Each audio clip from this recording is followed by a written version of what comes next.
The snow was falling softly outside the luxurious restaurant as 8-year-old Emma pressed her face against the cold window. Her breath created small fog circles on the glass as she watched families inside eating warm meals and laughing together. The smell of roasted turkey and fresh bread made her empty stomach ache with hunger. She had been walking the streets for hours, searching through trash bins for anything edible. Her worn-out shoes had holes that let the December cold seep through to her tiny feet. The thin jacket she wore offered little protection against the bitter winter wind. Inside the restaurant, wealthy families celebrated the approaching Christmas season. Tables were decorated with golden candles and red ribbons. The sound of cheerful conversations mixed with the clinking of expensive silverware against fine china plates. Emma watched as a little girl about her age sat at a table near the window. The girl had beautiful brown hair tied with a red velvet bow and wore a pristine white dress with delicate lace details. She was eating slowly, talking animatedly with a well-dressed man in an expensive suit. The man was Alexander Wright, one of the most successful business owners in the city. His company built shopping centers and office buildings across the country. Money was never a problem for him. His only concern was finding enough time to spend with his daughter Lucy during his busy schedule. Emma watched every bite the little girl took, imagining how the warm food must taste. When was the last time she had eaten a proper meal? 3 days ago, maybe 4. Time seemed to blur together when you were constantly hungry and cold.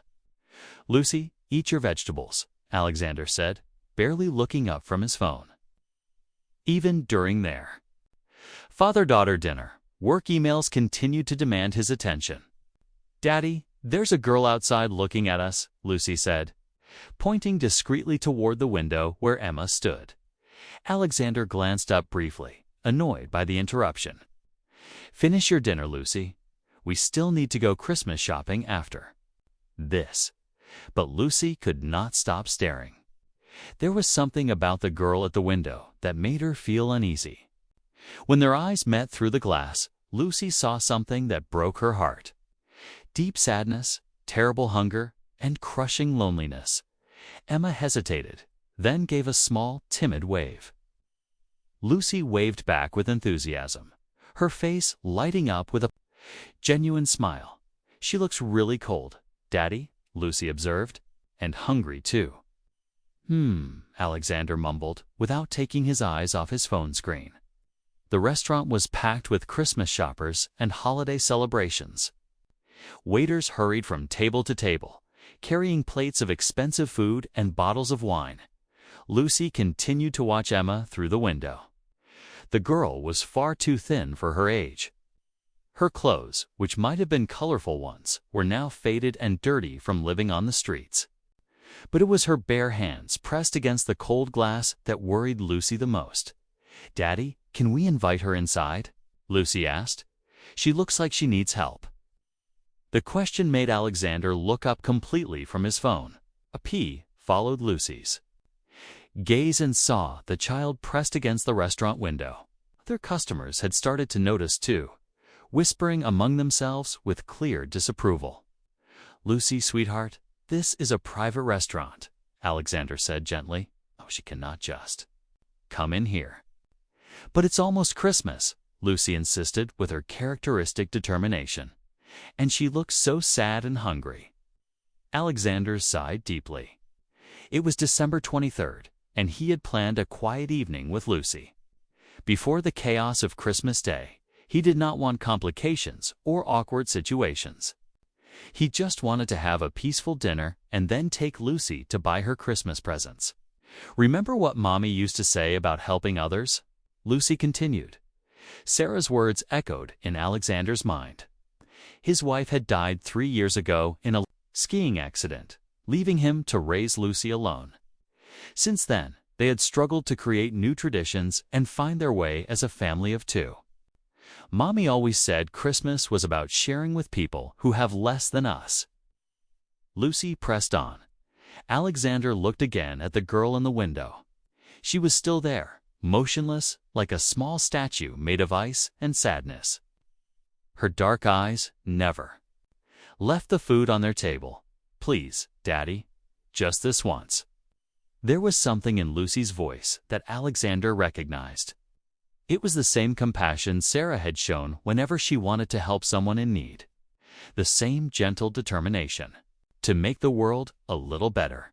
"All right," Alexander said, putting his phone away completely. "But just for dinner." Lucy's face exploded with joy. "Really?" "Thank you, Daddy." Alexander signaled to their waiter, an older man who had served their family for years. "Robert, could you please ask the little girl outside to join us for dinner?" Robert looked toward the window, then back at Alexander with surprise. Several other customers were now openly staring at the situation with obvious curiosity and some with clear annoyance. "Of course, Mr. Wright," Robert said professionally. "I will bring her in immediately." Robert went outside through a side door and approached Emma carefully. She was startled at first, ready to run as she always did when adults approached her. But something in the waiter's kind expression made her pause. "Hello there," Robert said gently. "The family inside would like to invite you for dinner. Would you like to come in and get warm?" Emma looked through the window at Lucy, who was waving excitedly, and at the man in the expensive suit who had nodded his approval. She had never been inside such a fancy restaurant before. "Are you sure they want me?" Emma asked quietly. "I do not have any money to pay. You are their guest," Robert assured her. "Come on, let's get you out of this cold." Emma followed Robert. Inside, her eyes wide with amazement. The restaurant was more beautiful than anything she had ever seen. Crystal chandeliers hung from the ceiling, casting warm light over tables covered with white tablecloths. The wonderful smell of food made her stomach growl loudly. Several customers turned to stare as Robert led her to Alexander and Lucy's table. An elderly woman at a nearby table shook her head disapprovingly and whispered something to her husband. "Hi," Lucy said cheerfully, jumping up from her chair. "I'm Lucy, and this is my daddy Alexander." Emma stood nervously beside the table, unsure of what to do. She was very aware of how dirty her clothes were compared to the elegant surroundings. "What's your name?" Alexander asked kindly, pulling out a chair for her. "Emma," she whispered, sitting carefully on the edge of the chair as if ready to flee at any moment. "Are you hungry, Emma?" Lucy asked with genuine concern.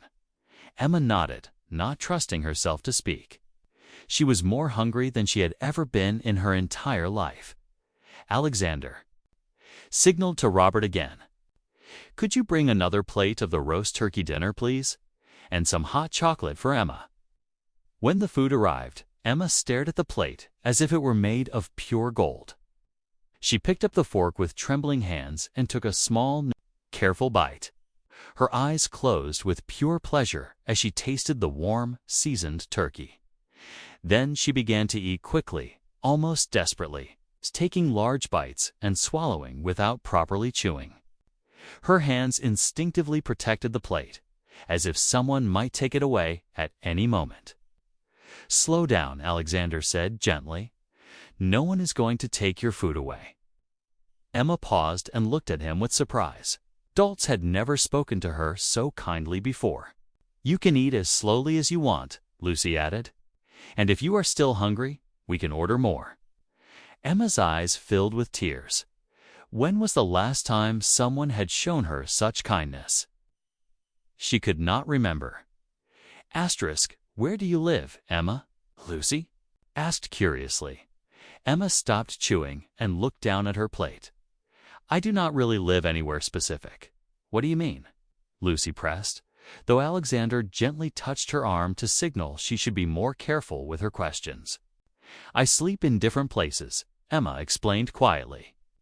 "Sometimes in doorways, sometimes under bridges when it rains." Alexander felt his chest tighten. This child, who could not be more than 8 years old, was living on the streets alone. "Where are your parents?" Lucy asked, her voice full of concern. "My mommy died when I was little," Emma said matter-of-factly. And I never knew my daddy. The simple statement hit Alexander like a punch to the gut. Here was a child who had lost everything. Yet she spoke about it with a frightening calmness, as if tragedy was simply a normal part of life. "So you are all alone?" Lucy whispered, her eyes wide with shock. "Yes," Emma confirmed, taking another careful bite. "But I am used to it now." Alexander watched Emma eat, trying to imagine what her life must be like. Sleeping outside in winter, searching for food in garbage bins, having no one in the world who cared whether she was safe or cold or frightened. "Emma," Lucy said suddenly, "do you know what tomorrow is?" Emma shook her head. "It's Christmas Eve," Lucy announced excitedly. "And the day after that is Christmas Day." Emma looked confused. "What is Christmas?"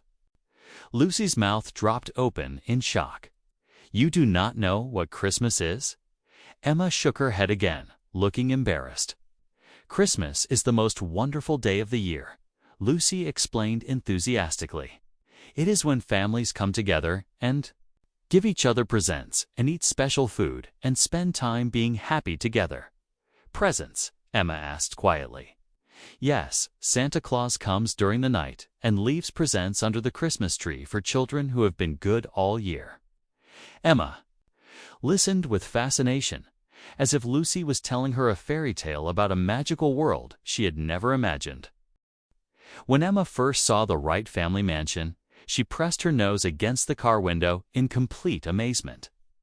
The house was enormous, with tall white columns and large windows glowing with warm golden light. Christmas lights outlined every window and doorframe, creating a magical glow against the falling snow. "This is your house," Emma whispered in disbelief. "Our house," Lucy corrected with a bright smile. "And now it's your house too, at least for Christmas." As they walked up the curved driveway, Emma noticed other houses in the neighborhood were equally magnificent.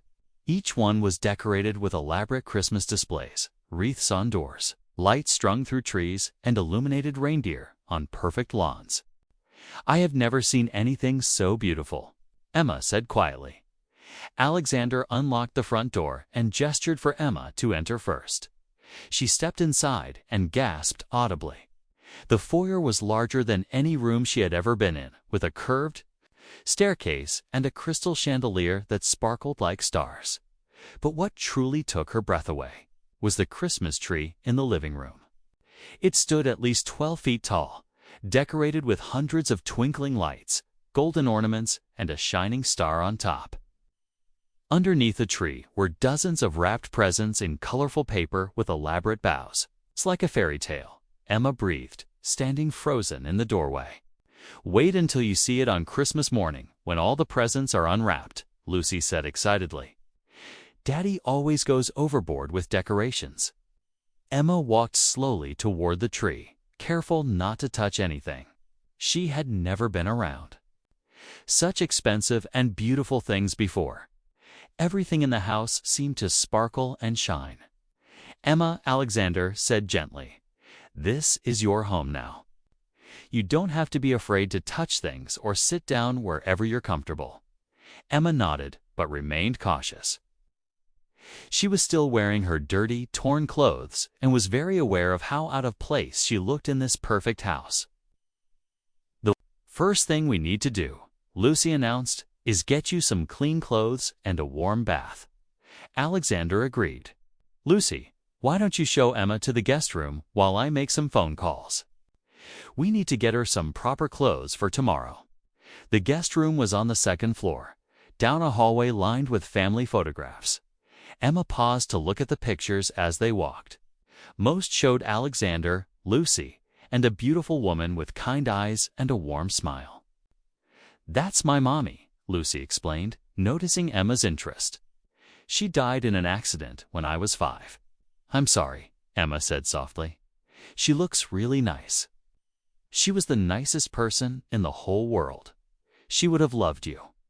The guest room was larger than anywhere Emma had ever slept. It had a big bed with fluffy white pillows, a dresser with a mirror, and its own bathroom with a deep bathtub. "This is all for me?" Emma asked in wonder. "All for you," Lucy confirmed. "And look, there's even a view of our garden." Emma went to the window and looked out at the backyard. Even covered in snow, she could see it was beautifully landscaped with trees and flower beds. A small pond was frozen over, creating a natural ice skating rink. Lucy Alexander called from downstairs. "Can you help Emma get settled while I arrange for some clothes to be delivered?" "Come on," Lucy said, taking Emma's hand. "Let's run." "You a bath? You must be freezing after being outside all day." In the bathroom, Lucy turned on the faucets and added bubble bath that smelled like vanilla and honey. Emma watched in amazement as the tub filled with warm, fragrant water. "I haven't had a real bath in months," Emma admitted. "Usually, I can only wash my hands and face in public restrooms." Lucy felt her heart break a little more. She could not. Imagine living without daily baths, clean clothes, and a warm bed to sleep in every night. "Well, now you can take as many baths as you want," Lucy said cheerfully. "I'll put some of my pajamas on the bed for you to wear tonight. Tomorrow, we'll get you your own clothes."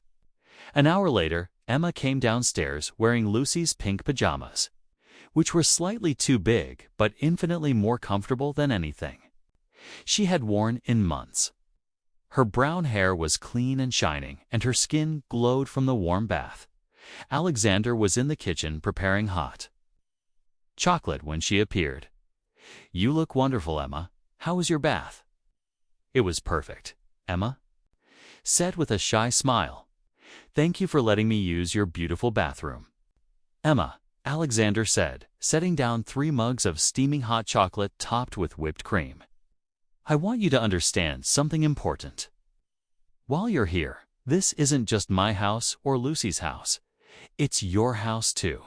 You don't have to ask permission to use anything or thank us for basic things like baths and food.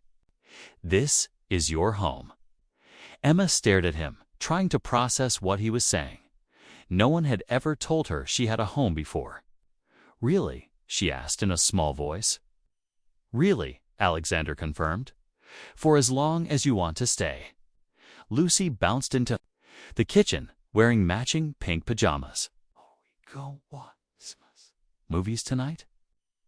Emma needs to learn about Christmas traditions. "What's a Christmas movie?" Emma asked. Lucy's eyes widened dramatically. "Oh my goodness, you have so much to catch up on. There are movies about Santa Claus and reindeer and elves and Christmas magic." They settled in the living room with their hot chocolate. Lucy chose a classic Christmas movie about a young girl who discovers the true meaning of Christmas through helping others. As they watched, Lucy explained various Christmas traditions. "Christmas Eve, families usually go to church or have special dinners," Lucy said. "Then children hang stockings by the fireplace for Santa to fill with small presents." "And Santa really comes to houses?" Emma asked, completely captivated. "Of course he does," Lucy said. "He has a list of all the good children in the world, and he brings them exactly what they've been wishing for." Emma looked thoughtful. "But I never made a list." "How would he know what I want?" Alexander and Lucy exchanged a meaningful look. "What would you put on your list, Emma?" Alexander asked. Gently, Emma considered the question seriously. "I used to wish for my mommy to come back," she said quietly. "But I know that's impossible. Now I think I would just wish to have a family again. People who care about me and want me around." Alexander felt his throat tighten with emotion. "What else would you wish for?" "Maybe some warm clothes," Emma said practically. "And shoes without holes. And maybe a doll to play with, though I've never had one, so I'm not sure what you do with them." Lucy could barely contain her excitement. She kept looking at her father with meaningful expressions, clearly planning something elaborate. As the movie continued, Emma found herself relaxing completely for the first time in years. The house was warm and safe. Her stomach was full of good food. She was clean and wearing comfortable clothes. Most importantly, she was sitting between two people who seemed genuinely happy to have her there. "Emma," Lucy said during a quiet moment in the movie, "what was your mommy like?" Emma's face softened with memory. She was really beautiful and kind. She had long brown hair like mine, and she always smelled like flowers. She used to read me stories every night before bed, even when she was tired from working. "What kind of work did she do?" Alexander asked. "She cleaned office buildings at night. She would leave after I went to sleep and come back early in the morning to make me breakfast." Emma paused, lost in the memory. "She always said that even though we didn't have much money, we had each other, and that was the most important thing." "She sounds wonderful," Alexander said sincerely. "She was. When she got sick, she couldn't work anymore. We lost our little apartment because we couldn't pay rent. She died in the hospital, and I didn't have anywhere to go."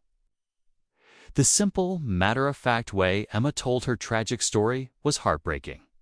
Alexander realized that this child had experienced more loss and hardship than most adults ever would. "How long have you been on your own?" he asked gently. "About 2 years, I think. It's hard to keep track of time when every day is the same." Lucy moved closer to Emma on the sofa.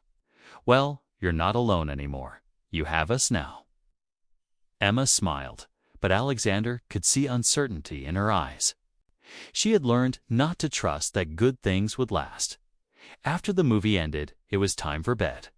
Lucy insisted that Emma see her bedroom before going to sleep. "This is my room," Lucy said proudly, opening the door to reveal a princess-themed bedroom with a canopy bed, dozens of dolls, and shelves lined with books and toys. Emma stood in the doorway, overwhelmed by the abundance. "You have so many toys. Want to see my favorite doll?" Lucy asked, picking up a beautiful porcelain doll with golden curls and a blue velvet dress. "Her name is Isabella. She came from France." Emma reached out hesitantly to touch the doll's dress. "She's the most beautiful thing I've ever seen." "You can play with any of my toys whenever you want," Lucy offered generously. "What's mine is yours now." As they said goodnight, Alexander tucked both girls into their respective beds. When he got to Emma's room, she was lying very still under the covers, staring at the ceiling. "Is everything all right, Emma?" he asked, sitting on the edge of the bed. "I keep thinking I'm going to wake up, and this will all have been a dream," she admitted. "Good things don't usually happen to me." Alexander felt his heart break a little. "More, this isn't a dream, Emma. Tomorrow is Christmas Eve, and we're going to make sure you have the most wonderful Christmas anyone has ever had." "Can I ask you something?" Emma said quietly. "Anything. Why are you being so nice to me? You don't even know me." Alexander thought about his answer carefully. "Sometimes in life, we meet people who need help, and we have the ability to provide that help. Your mother sounds like she was an amazing woman who loved you very much. I think she would want someone to take care of you when she couldn't anymore." Emma's eyes filled with tears. "Do you really think she can see me from heaven?" "I do, and I think she's very happy that you found your way to us, Mr. Alexander. You can just call me Alexander. Or, if you want to, you could call me Dad. Whatever feels comfortable for you." Emma's eyes widened.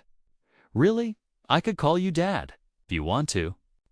Lucy and I would both like that very much." Emma smiled through her tears. "I would like that too. ... Alexander kissed her forehead gently. "Sweet dreams, Emma. Tomorrow is going to be a very special day."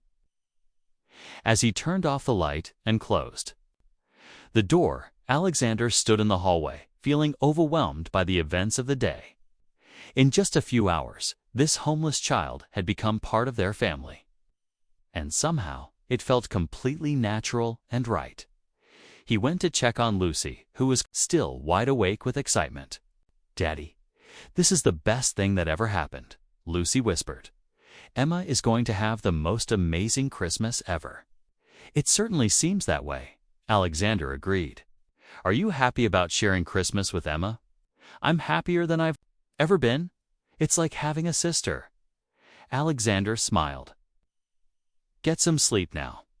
We have a lot to do tomorrow to make Christmas special for Emma. As he headed to his own bedroom, Alexander realized that Emma wasn't the only one who was going to have a special Christmas. For the first time since Sarah died, he felt excited about the holiday. Having Emma there had brought new life and meaning to their celebration. He thought about Emma's simple wishes: warm clothes, shoes without holes, a doll to play with, and most importantly, a family to care about her. Tomorrow, he was going to make sure all of those wishes came true. But as he drifted off to sleep, Alexander realized that Emma had already given them something precious in return. She had reminded them what Christmas was really about: love, generosity, and the joy of Quote. And the joy of Quote. And the joy of bringing happiness to others. Tomorrow would be Christmas Eve, and it was going to be magical. Emma woke up on Christmas Eve morning to sunlight streaming through the beautiful bedroom windows. For a moment, she lay still, afraid to move because she thought she might still be dreaming. But the soft sheets, the warm room, and the smell of bacon cooking downstairs confirmed that yesterday had really happened. She had a family, she had a home, and today was Christmas Eve downstairs. Alexander was in the kitchen making breakfast while Lucy sat at the table, practically bouncing with excitement. "Good morning, Emma," Lucy called out when she appeared in the doorway. "Did you sleep well?" "I slept better than I have in 2 years," Emma said honestly. The bed was so soft and warm. Alexander turned from the stove with a smile. "Good morning, sweetheart. I hope you're hungry because I made pancakes, bacon, and fresh orange juice." Emma stared at the feast laid out on the kitchen table. There was more food than she used to see in an entire week. "This is all for us?" she asked in wonder. "This is how we always eat breakfast on special days," Lucy explained. "And Christmas Eve is the most special day of the year." As they ate, Alexander explained the day's plans. "First, we're going shopping to get you some clothes of your own. Then we'll come home and do some Christmas baking. Tonight, we'll go to Christmas Eve service at our church, and then we'll come home for hot chocolate and Christmas stories. And then tomorrow is Christmas," Lucy added excitedly. Emma listened to the itinerary with amazement. She had never had plans before, never had a schedule of fun activities to look forward to. "What kind of clothes will I get?" Emma asked shyly. "Whatever you want," Alexander said. "Winter coats, warm shoes, dresses, pajamas, everything a girl your age needs." An hour later, they arrived at the most expensive children's clothing store in the city. Emma had never been inside a store like this. The clothes were displayed like art pieces, and everything looked incredibly sophisticated and costly. "Welcome to Bella's Children's Boutique," a well-dressed saleswoman greeted them. "How can I help you today?" Alexander explained that they needed a complete wardrobe for Emma. The saleswoman, Mrs. Patterson, immediately understood the situation and began gathering clothes in Emma's size. "Let's start with the basics," Mrs. Patterson said kindly. "Undergarments, socks, pajamas, and then we'll move to everyday clothes and special occasion outfits." Emma tried on outfit after outfit. Soft sweaters in beautiful colors, jeans that fit perfectly, dresses that made her feel like a princess, and warm coats that would keep her protected from any weather. "How do I look?" Kima asked, coming out of the dressing room wearing a red velvet dress with white lace trim. "You look absolutely beautiful," Alexander said, his voice thick with emotion. Seeing Emma in clean, well-fitting clothes that were chosen just for her was deeply moving. "Like a real princess," Lucy declared. "Can we get that one for Christmas?" "Dinner tomorrow." "We'll take everything she tried on," Alexander told Mrs. Patterson. Emma's eyes widened. "Everything?" But that's so much money.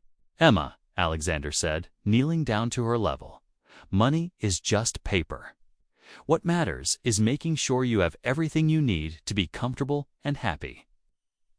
The next stop was a shoe store, where Emma got her first pair of boots without holes, along with dress shoes, sneakers, and warm slippers for around the house. My feet feel so warm, Emma marveled, walking around in her new winter boots. I forgot what it was like to have dry feet. There. Final stop was a toy store. Emma stood in the entrance, completely overwhelmed by the endless aisles of dolls, games, books, and toys of every description. Pick out anything you want, Alexander said. Anything. Emma whispered. Anything at all. Emma walked slowly through the store, touching things carefully. She spent a long time in the doll section, looking at all the different options.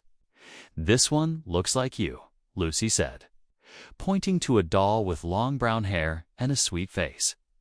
Emma picked up the doll carefully. She's so pretty. What's her name? You get to name her whatever you want, Lucy explained. That's the best part about getting your own doll. I'll call her Sarah, Emma decided. After your mommy. Alexander felt tears spring to his eyes. Even in her happiness, Emma was thinking about others and honoring the memory of someone she had never met. They also picked out books, art supplies, puzzles, and a beautiful music box that played a gentle lullaby. Is this really all for me? Kept asking as they loaded the car with shopping bags. Every single thing, Lucy confirmed happily. Back at home, they spent the afternoon baking Christmas cookies. Kayma had never baked before, but she watched carefully as Alexander and Lucy showed her how to roll dough and use cookie cutters to make stars, trees, and candy canes. Baking is one of our favorite Christmas traditions, Lucy explained as they decorated cookies with colorful icing. Mommy used to make the most beautiful cookies.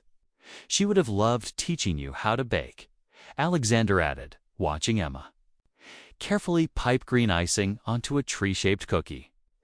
These are the most beautiful cookies I've ever seen, Emma said proudly, looking at their finished creations cooling on racks around the kitchen. As evening approached, they got dressed for church. Emma wore a navy blue dress with matching shoes, and Alexander helped her brush her hair until it shone. You look so grown up and elegant, Lucy said admiringly. The church service was Emma's first experience with Christmas carols, candles, and the story of Christmas told in a beautiful sanctuary filled with flowers and greenery. She listened with wonder as the choir sang about peace, joy, and love. Did you like church? Alexander asked as they drove home afterward. It was magical, Emma said. Everyone seemed so happy and peaceful. That's the spirit of Christmas, Lucy explained. Everyone feels more loving and kind at Christmas time. Back at home, they changed into their pajamas and gathered in the living room with mugs of hot chocolate. The Christmas tree lights twinkled in the darkness, and a fire crackled in the fireplace. Now comes the best part, Lucy announced. Christmas Eve stories and hanging stockings. Alexander pulled out a book of Christmas stories and read aloud while the girls snuggled on either side of him on the sofa. Emma listened with complete attention, absorbing every word about Christmas magic and the joy of giving. Time to hang.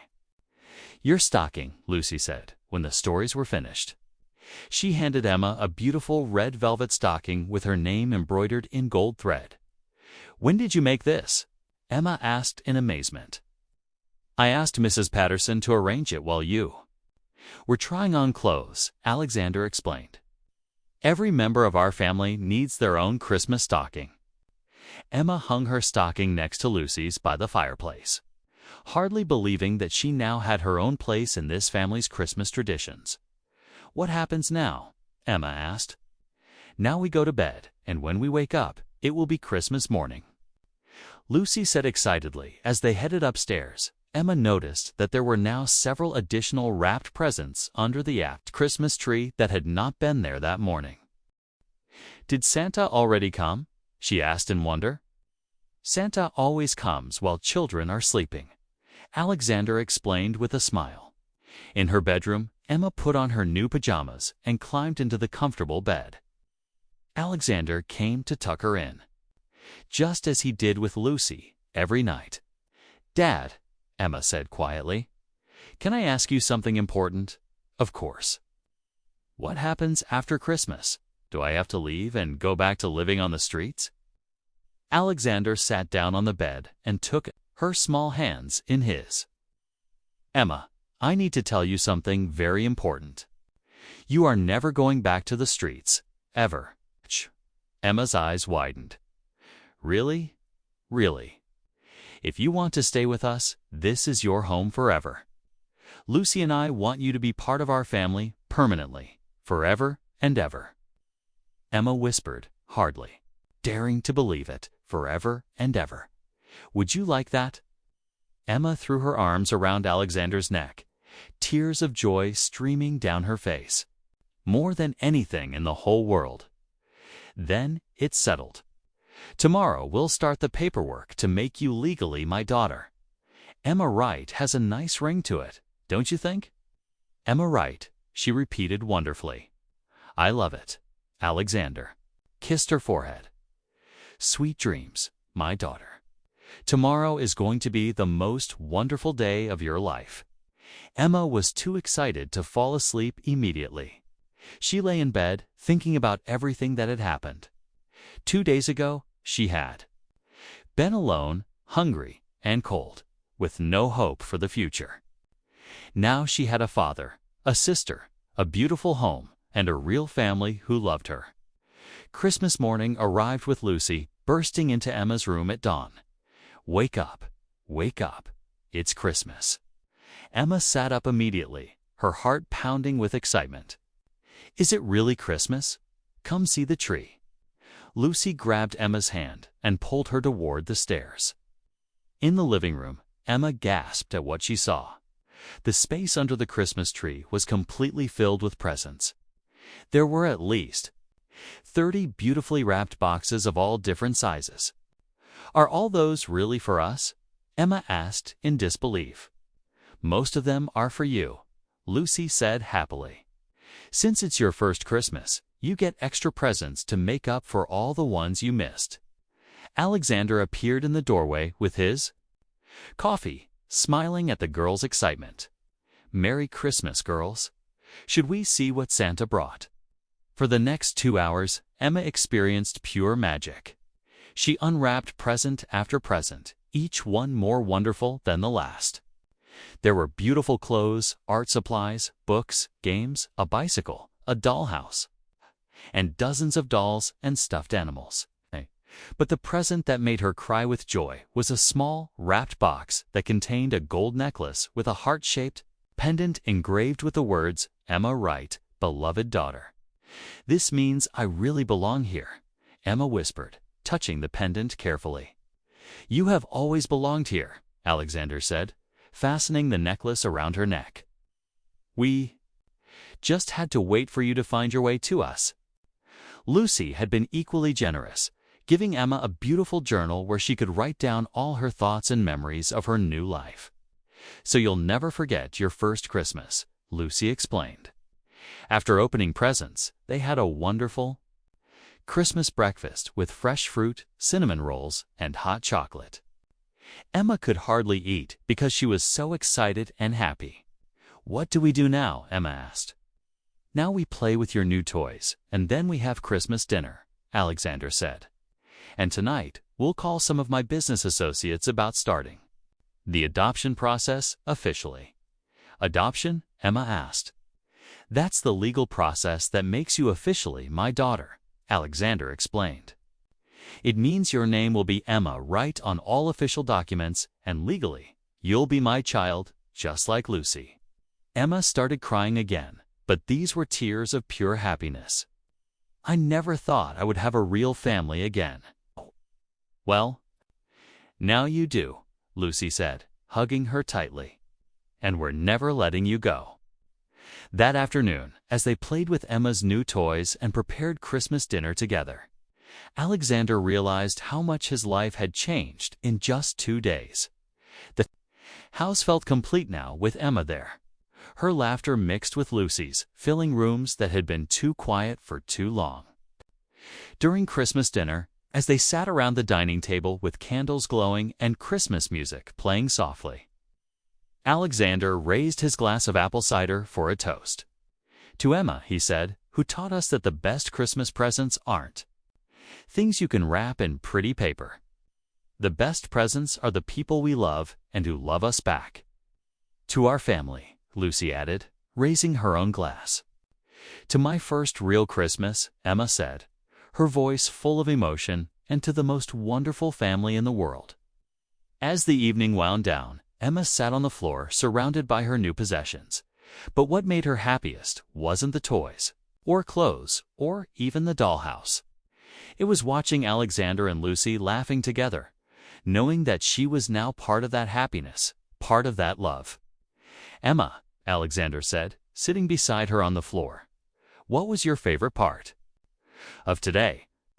Emma thought for a moment, then smiled. "When you called me your daughter, that was better than all the presents combined." Good. Alexander said, "because that's the one gift that will never break, never wear out, and never be taken away. You will always be our daughter, and we will always be your family." That night, as Alexander tucked both girls into their beds, he reflected on how a simple act of kindness had changed all their lives. He had gained a second daughter, Lucy had gained a sister, and Emma had gained everything she had ever dreamed of. "Dad," Emma called softly as he was leaving her room. "Yes, sweetheart? Do you think my mommy would be happy about my new family?" Alexander smiled. "I think your mommy would be overjoyed to see how loved and happy you are.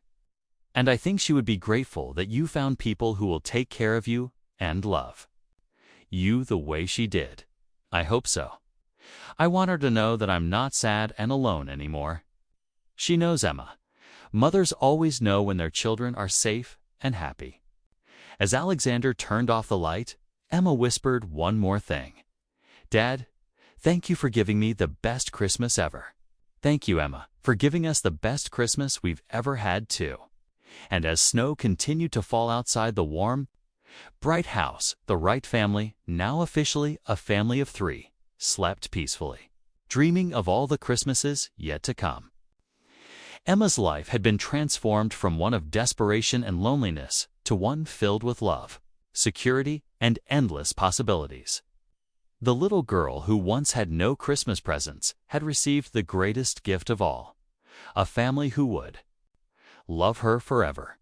And in return, she had given Alexander and Lucy something equally precious, the reminder that the true spirit of Christmas lies not in what we receive, but in what we give to others, especially those who need it most.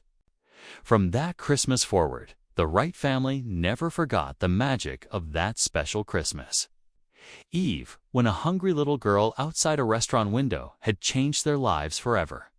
And every year, they made sure to help other children who needed families, spreading the same love and hope that had brought them together. Emma's first Christmas had become the foundation for a lifetime of love, belonging, and the knowledge that sometimes the most beautiful families are the ones that find each other when they need each other most.